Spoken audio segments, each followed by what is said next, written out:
What's up, print fam? Welcome back to the print shop. Today's topic is printed boxes. Trevor from the Facebook group wanted to know more about it, so let's talk about it. Here are some sample boxes that I have done. I print and cut that one, I print and cut that one. This one was a pre-made box from Uline that I printed, and it was terrible.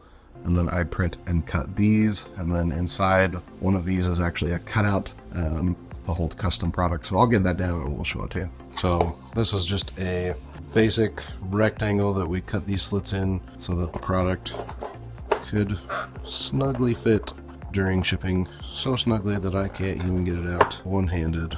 But it also made for a really nice presentation. I think they threw in some like shredded paper and some stickers and some other things, but it looked really nice. So the first process of box making is making a template. When I bought my Summa flatbed cutter, I purchased software that allowed me to do that. Honestly, I don't know if it's supposed to be paid, if it's supposed to be free. It is called Packlib. I believe I have a license for it. I think you can download it and they have some free stuff, but let me show it to you.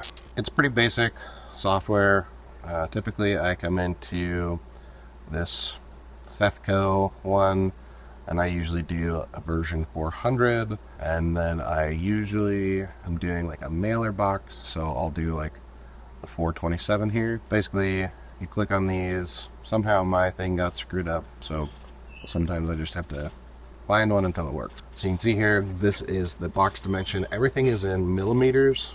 There is an option to change it to inches, but every time I've done that, it never works. It still exports it funny. You've got profiles, so you can do E flute, B flute, C flute, A flute. I typically am running them on the E flute, which is the thin stuff, and then you can set your dimensions when you hover over it with your mouse.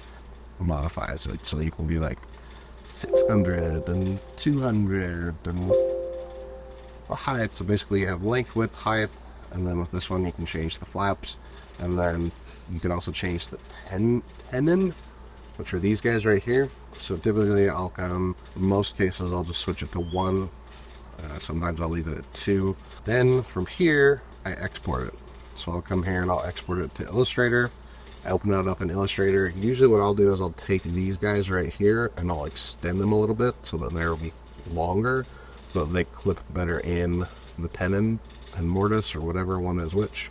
I know you can modify it a little bit here, but I've always just had better luck modifying it manual in Illustrator. But then this gives you the template, then you can mock it up in Illustrator. It separates the crease lines from the cut lines. So the crease lines are the blue, cut lines are the red. Modify everything in Illustrator, print it on the flatbed, and send it over to the Summa. I need to get one of these designed up for a customer, so I'll get that designed up and we'll get it printed and show you how it's all done. Right here I've got my flat stock. This stock I ordered a long time ago. It came damaged, so unfortunately I'm having to cut it before I print it. So basically what I'm doing is I'm cutting 2 squares on the print. So we're cutting them into these squares, and then we are loading it on to the printer.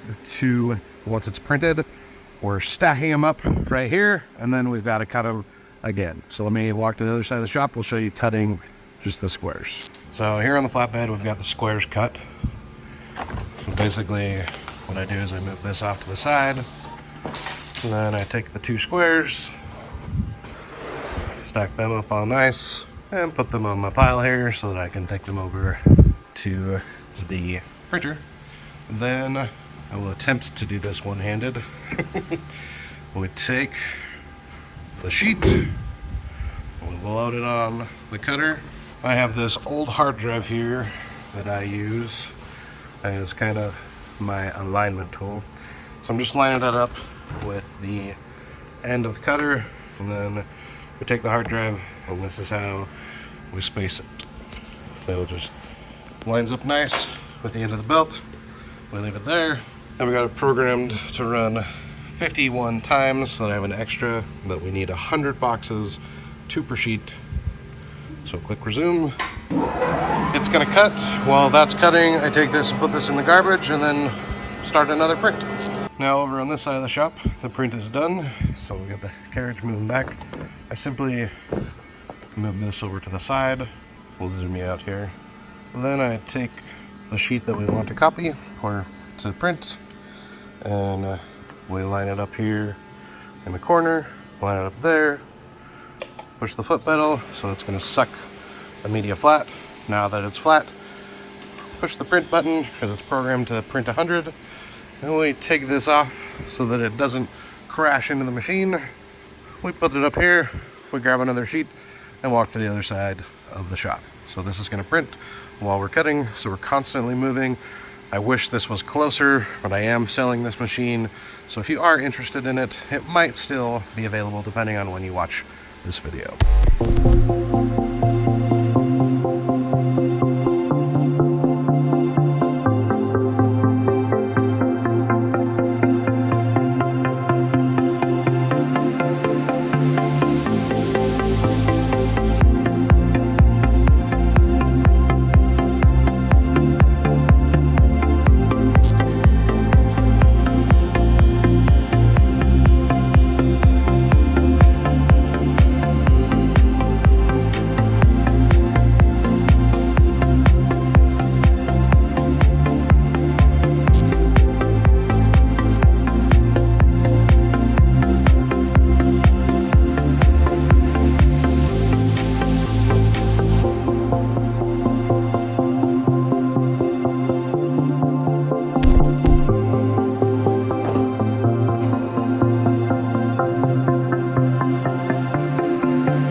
So now it's time to cut the boxes. We've got the box laid up, right side up right now. What we're going to do is we're going to read the registration marks, then it's going to read the edge of the board, the bottom of the board, and then this side of the board. Then it's going to have us flip it over so I can cut and crease it from the back side. That way giving it a nicer finish on the outside. It will have a little bit of cracking on the inside. I could probably play with it and make it a little bit better, but this way, basically what we can do is have the box here, and then we can start cutting them all without having to read the registration dots every time.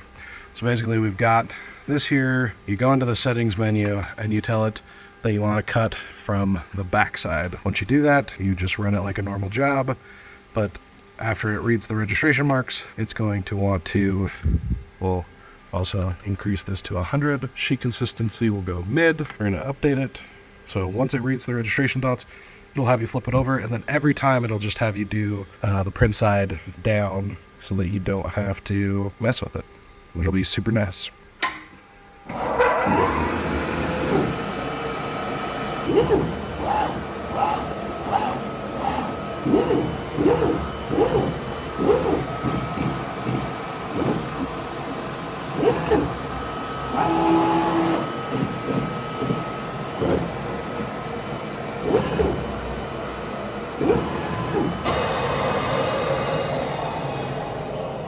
Now all you do is flip it over, and I'm going to line it up with the edge, and then I'll just tape that corner to hold it down, and I'll show you what the software does. So now in the software, we hit resume.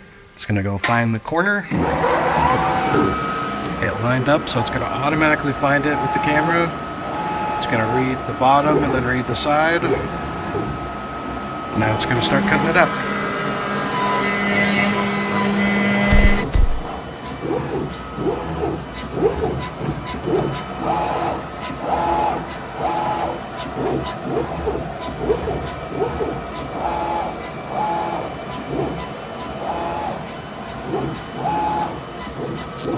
So now, when we pop this box out, you can see they cut it the right way. So it will match the box that we already have.